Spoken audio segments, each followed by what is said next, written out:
Environment ecology previous year question discussion series में आज का question, consider the following: birds, dust blowing, rain, wind blowing, which of the above spread plant disease. जो plant disease है, जो पादपों में रोग हैं, किससे फैलते हैं? अब रोग फैलने के लिए आपके वेक्टर्स हैं, और वो वेक्टर्स जब दूसरे जगह जाएंगे, या जो वेक्टर्स हैं जो आपके बैक्टीरिया वगैरह को जब दूसरी जगह ले जाएंगे तभी आपका होगा। इस केस में बर्ड्स हो सकते हैं, इस केस में विंड हो सकती है, मतलब 1 और 4 तो होगा ही। सो 1 और 4 होगा तो आपका आंसर अब मतलब 2 तो होगा ही होगा। अब रेन, एग्जाम में जब ये क्वेश्चन आया था तो यहां पर आपकी 50-50 प्रोबेबिलिटी हो चुकी है। 2018 का क्वेश्चन था, बहुत लोगों ने सी मार्क किया था। बट अगर रेन है, पादप है, अब यहां पर रेन होती है, यहां पे स्ट्राइक डाउन होती है, वापस यह पार्टिकल कहीं और जाके गिरता है, तो इससे भी तो यहां पर जो रोग पैदा करने वाले जो जीवाणु है उनका जो है ट्रांसफर हो सकता है। तो उस थिंकिंग से आंसर ये थर्ड भी राइट होगा। और एग्जाम में हो सकता है ये थिंकिंग ना आ पा रही हो, आपने सी मार्क किया, दैट्स ऑल राइट, और वैसा चलेगा, क्योंकि वो आपको एग्जाम में आपको प्रोबेबिलिटी से आंसर करना है, एब्सोल्यूट आंसर आपको नहीं आ रहा होगा। इस थिंकिंग से आप 3 सोच पाओगे, बट वो एक्सट्रीम थिंकिंग हो सकता है कि एग्जाम में ना अप्लाई हो रही, बट उस एक्सट्रीम थिंकिंग की प्रैक्टिस ही बार बार यूपीएससी क्वेश्चन देखते हुए करनी है। इस क्वेश्चन का आंसर है डी, ऑल। एग्जाम से हिसाब से ये टफ क्वेश्चन है, क्योंकि आप सी या डी में से सी सिलेक्ट करोगे, बट इसका आंसर है डी। 2021 का question, bisphenol A, a cause of concern is a structural or key component in manufacturing of which of the following kinds of plastic। अब यह अगर आपने पढ़ा है तब आंसर कर पाओगे, तो इस तरह के क्वेश्चन को लीव करना बेटर होगा, बिकॉज प्रीलिम्स में टॉप नहीं करना है, प्रीलिम्स को क्लियर करना है। इसका आंसर वैसे है पॉलीकार्बोनेट, यहां पर कोई इंडिलेंट गैस नहीं चलेगा। क्वेश्चन को करने के साथ साथ आपको क्वेश्चन को लीव करना भी आना चाहिए, तो यहां पर क्वेश्चन को आपको लीव करना है। नेक्स्ट क्वेश्चन है, ट्राइक्लोसान considered harmful when exposed to high levels for a long time is most likely present in which of the following। यह किसमें प्रेजेंट रहता है? Food preservative, fruit ripening substance, reused plastic containers, toiletries. कोविड-19 और उसके समय जो प्रिकॉशन लेने की बात चल रही थी, उस कारण यह न्यूज में था, तो हम जो है उतना हमने गौर नहीं किया, और कहीं आ भी रहा था किसी पर्टिकुलर वेबसाइट, उस पर आ रहा होगा। यह भी जब क्वेश्चन आया तो आपको लीव करना चाहिए था। और वैसे अगर आप एग्जाम में थिंकिंग लगाते तो आप सोचते अगर ए होगा तो क्या पता बी भी होना चाहिए, इसका यूज यहां पे, तो आप इस तरह हटा सकते हैं इनको, फिर आपको सी या डी ही वहां पर आंसर बचता, बट लीव करना जो है बेटर होता। इसका आंसर है डी। 2021 का क्वेश्चन है, अभी तक यूपीएससी की ऑफिशियल की रिलीज नहीं हुई। Next question, consider the following statement.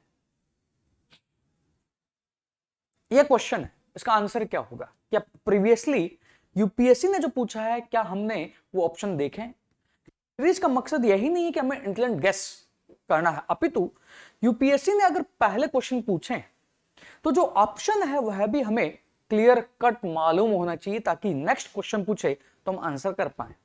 जैसे ये 2020 का क्वेश्चन है, पहला ऑप्शन है coal ash contains arsenic, lead and mercury, कोयला राख। फिर है coal fire power plants release sulphur dioxides and oxides of nitrogen into the environment. इस सीरीज में पहले लेक्चर का जो दूसरा क्वेश्चन हमने देखा था, यह उसका ऑप्शन ये सेकंड था, अभी हम देखेंगे। फिर है high ash content is observed in Indian coal, यह हमने कब पढ़ा है?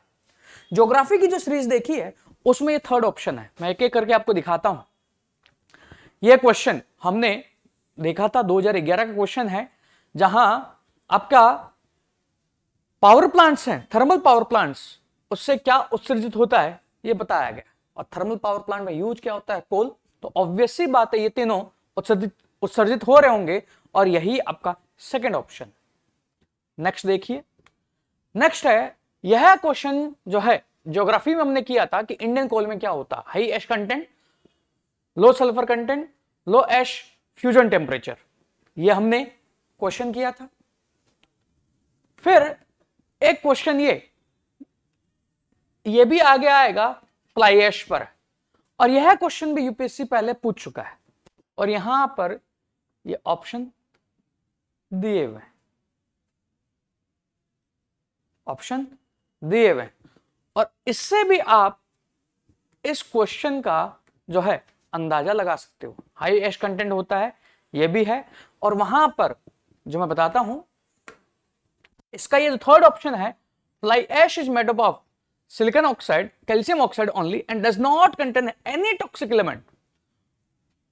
यहां से अगर आपने इसके बारे में पढ़ा होता, क्योंकि राख वैसे भी कोयला को जलाने से ही उत्पन्न होती है, तो आप उसमें देख लेते कि इसमें हैवी मेटल्स होते हैं, इवन इसमें रेडियो एक्टिव मिनरल्स भी होते हैं। तो इससे भी आप इस क्वेश्चन का आंसर कर पाते कि नहीं, ये भी होते हैं, और इसका आंसर है डी। जो आपने प्रीवियस क्वेश्चन किए हैं उसी से ये ऑप्शन बन रहा है। नेक्स्ट क्वेश्चन हम देखते हैं। ये question, consider the following statement. ये क्वेश्चन 2020 में जो रिपोर्ट आई थी उस कारण चर्चा में था। क्वेश्चन है, 36% of India's district are classified as overexploited or critical by Central Groundwater Authority। अब ये 36% का डाटा पता होना चाहिए। फिर है, Central Groundwater Authority was formed under the EIA। Indian में एनवायरमेंट में लॉज है, उन एनवायरमेंट लॉज से क्या कौन सी बॉडी एस्टेब्लिश हुई है, उसका पर्पस क्या है, किस ईयर एस्टेब्लिश हुई है, वो हमें क्रिस्टल क्लियर मालूम होना चाहिए कि यूपीएससी क्वेश्चन पूछता है। 1927 act, 1972 act, 1974 act, 1980 act, 1981 act, 1986 act, 1996 का आपका पैसा, फिर 1992 का इंश्योरेंस एक्ट, 2002 का बायोडाइवर्सिटी एक्ट, 2006 का आपका एनजीटी, और 2000 जो है 16 का आपका जो एक्ट है कंपनसेटरी एफोरेस्टेशन का। उन सब के तहत काम क्या है, क्या बॉडी एस्टेब्लिश हुई, पता होना चाहिए। अब यह बॉडी लास्ट ईयर जब ग्राउंड वाटर पर रिपोर्ट आ रही तो न्यूज में थी, यह बॉडी इसी एक्ट के तहत स्थापित हुई, उस समय न्यूज में थी। और बेसिक भी अगर आप पढ़ेंगे तो क्लियर कट मालूम चल जाएगा ये 1986 के तहत ही एस्टेब्लिश हुई थी, अगर आपके पास बेसिक नोट्स है जो आपने पढ़ा है। और इसकी स्थापना हुई है वैसे 1997 में, तो 2 सही है। अगर 2 सही है तो ऑटोमेटिक आंसर मतलब आपको लग गया कि 1 नहीं भी आता तो गलत है। अब आपको इसमें और इसमें चूज करना, और यह थर्ड ऑप्शन आपके ज्योग्राफी के बेसिक नॉलेज से है, जो 12th क्लास की हम एनसीईआरटी पढ़ते हैं कि India has the largest area under ground water irrigation in the world. यह सही है, आंसर है इसका बी। बट ऑप्शन में एग्जाम में आप इन दो के बीच कंफ्यूज होगे।